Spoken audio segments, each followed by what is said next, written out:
Before I begin, I want to thank Professor Terci, Rector Jana, Dean Debra, Ilda, Tidia, thank you very much for your help.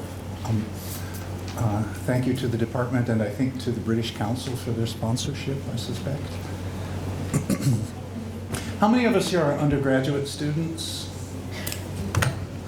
Undergraduates, BA students? Almost all of them. Most of them. Who is not a faculty member? BA students? MA students? MA students? And how many of you did the American Literature course last year? All of them. Oh, good. Oh, good. I want to talk about some poems by the American poet John Berryman, or use them as the basis for our conversation today, and I want to do so for several reasons.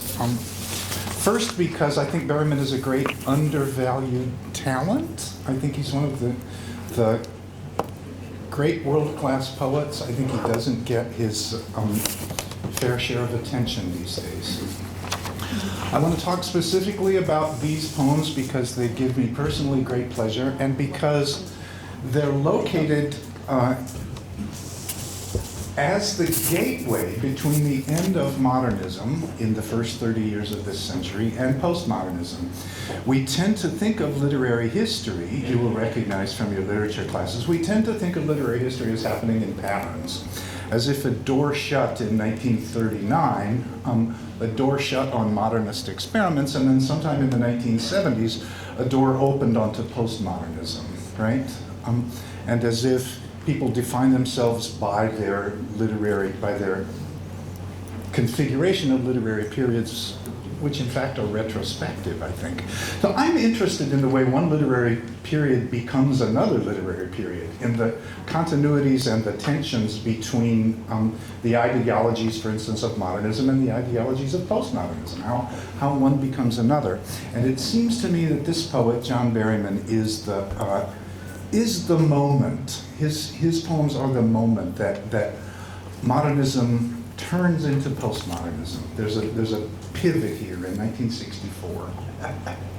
Specifically, modernism became postmodernism in the autumn of 1964, right? I also am interested in these poems because specifically the poems I'd like to talk about today are poems which are his elegies for the high modernist poets who died in 1962, those who died in 1962 and 1963, the high modernist writers. And I'm interested in elegy. I'm interested in the question of what happens when one poet praises another, what happens when a poet is influenced by another poet. More generally, how do we learn from other people and how do we write elegies? When someone dies or someone leaves, what is it we remember when we remember them? Are we actually remembering how we felt about them, or are we remembering some quality of them, of that person who is gone, right? And it seems to me that in these poems about by Berryman, about the great modernist poets, those questions come together. As this handout is coming around, I'm going to read you a poem which, when I was 20 years old, was my favorite poem in the whole world. Life, friends, is boring. Life, friends, is boring. We must not say so. After all, the sky flashes, the great sea yearns, we ourselves flash and yearn. And moreover, my mother told me as a boy repeatedly, ever to confess you're bored means you have no inner resources. I conclude now I have no inner resources because I am heavy bored. People bore me, literature bores me, especially great literature. Henry bores me with his plights and gripes as bad as Achilles, who loves people and valiant art, which bores me. And the tranquil hills and the gin look like a drag, and somehow a dog has taken itself and its tail considerably away into mountains or sea or sky, leaving behind me. Wag. I love this image of emotion without a body, right? So that what does a dog's tail do? It wags, right? If you take the dog away, the book opens something startling new and strange. Despite the continuity of some of the effects of these poems with the poems of the high modernists, they have, for instance, you will have seen in this little poem 14, there's continuity with the modernists. There's an interest in the self as the locus of political meaning. There's a certain kind of comfortable elusiveness. There is a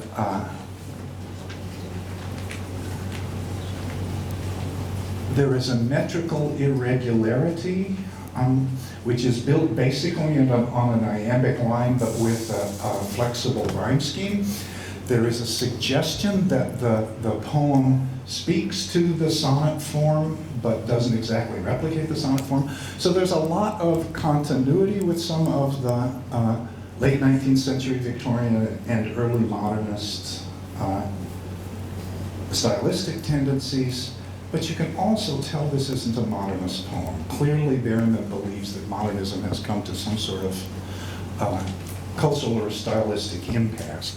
So despite its continuity with these modernist poems, right, Berryman's technique permits him a way out of some of the impasses that he thought modernism had come to. Modernism had come to certain kinds of dead ends in its despair, I think, in the high status of its learning, in its honoring of learning, right? You remember how dull it is to read Pound's cantos? As passionate as those poems are, they are arbitrarily difficult, I think. In an important sense, though, through the fundamental grammar of his poem, Berryman is already anticipating the work of the confessional poems and of some of the postmodernists, both in the grandeur and in the limitations of those aesthetics when he frames these poems as dreams. They're sometimes personal, they're sometimes self-referential, they're sometimes allegorical, they sometimes rely on the Freudian slippage between the denotation and the connotation of words. Right? Berryman's narrator is one person, except that he's also two people. You see, the narrator of Berryman's poem is one person who seems to have been split into several speaking parts. In this way, he is like, those of you who did the modern poetry class, do you remember William Butler Yeats? He is like the double speakers of Yeats's poems, as in the dialogue of Self and Soul. Do you remember him? Do you remember that? So Berryman's speaker is two people is one speaker divided into two. On the one hand, he's a rather grumpy dreamer named Henry, right? And Henry finds life discouraging. Life, friends, is boring, right? So on the one hand, Henry grumbles all the time, but he has a sort of sweetness about him, so that sometimes he's called Henry, and sometimes he's called Pussycat, right? And sometimes he's called Henry Pussycat. But the other half of Henry is his black barber, right? And his black barber is endlessly cheerful and tries to talk Henry out of his discouragements, right? And the two of them continue this dialogue. It is the form of the grand discourse of the wasteland, right? The competition of voices. But it's happening between this grumpy man named Pussycat and his barber, who may or may not be named Mr. Bones. And they both imitate the songs that are sung in black minstrel shows in America in the 19th century, right? So that Berryman permits himself to work in popular culture allusions constantly. These two are the pair of friends. They go to the movies, for instance. They go to films together, for instance, and they listen to popular music together, and they go to a literary conference together. So Berryman's narrator is one person, but he may be two people. Like Whitman, you remember Whitman from your American literature class? Berryman is writing an epic poem grounded in the self, right? A self which is American, that is to say, ideologically committed to the autonomy of the individual and yet committed to the polyvalence of the individual. If you think of how the Whitman line works, it is singularity, singularity, singularity offered in sequence so that the line itself is a list. And Whitman constantly insists that the way his poetic line works, noun, noun, noun, noun, replicates the power of democracy in America, right? That it simultaneously honors the autonomy and the freedom of the individual item, that also binds them together somehow in federated power by virtue of being in the list. And the great theme of the Song of Myself is how to enact this democratizing thing through the power of the single American voice, right? For Whitman, there's a tension between the authority of the individual and the demands of the collective. How does the lyric poem, which is traditionally a voice of the single speaker, how does that speak to collective power? Does it put itself in subversive relation to it?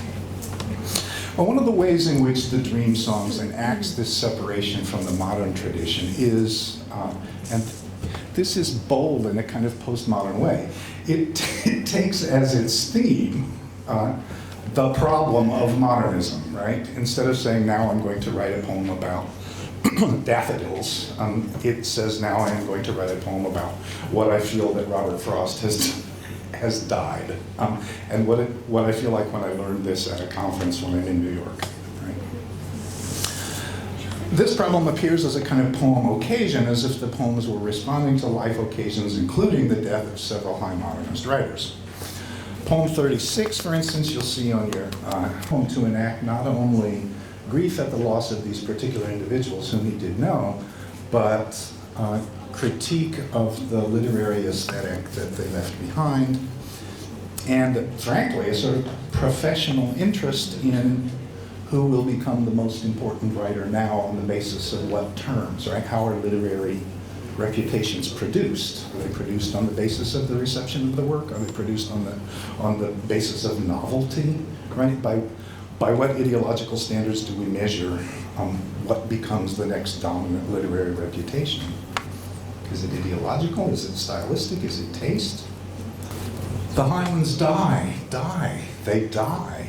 You look up and who's there? And then his other half speaks to him.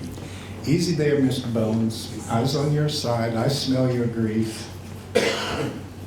I sent my grief away. I cannot care forever. With them all again and again I died and cried and I have to live. Now there you exaggerate, sir. We don't have to live, we have to die. That's our appointed task, love and die. Yes, that makes sense. But what makes the sense between then? What if I, roiling and babbling and braining, brood on why and just sat on the fence? I doubt you do or did. That choice is lost. It's fool's gold, but I go for that. The boy and the bear looked at each other. Man is all tossed and lost with groin wounds by the grand bull's cat. William Faulkner Square, Frost being still round. BA students, do you recognize the boy and the bear? Do you recognize that figure as the great moment when, in William Faulkner's famous story, the boy walks into the woods and faces the bear, which is the embodiment of primitive wilderness, right? And he gives the bear his watch. he gives into the wilderness of America the history from his family. He gives the bear his watch, right? So in the middle of this poem, the boy and the bear looked at each other. In the middle of this poem, Berryman brings in this famous moment from the Faulkner story, which is a moment about how history and wilderness have to encounter one another, especially in the American landscape. And in the middle of this story, those of you who did the American literature class, famous American writer who loved bullfighting, right? Do you recognize Ernest Hemingway here? In the middle of this story, there's a bullfight, isn't there? Man is all tossed and lost with growing wounds by the grand bulls. So in the middle of this poem, Berryman introduces these iconic allusions to traditional American literature, high culture in American literature, modernist texts.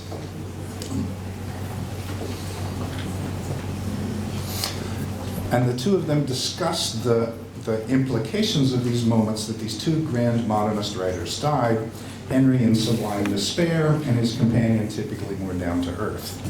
The high ones die, they die. You look up and who's there? Easy, Mr. Bones, eyes on your side, I smell your grief. The problem becomes a question of what to do with grief, how to integrate it into one's experience, and how the question of grief relates to the question of literary influence. How memory and the fading of memory both memorialize the dead, work to preserve and protect the living in fact, by forgetting. The progress of cultural history depends on the dynamic of personal memory, which paradoxically is also the dynamic of forgetting. Among the high ones here are the high ones who die in the middle of this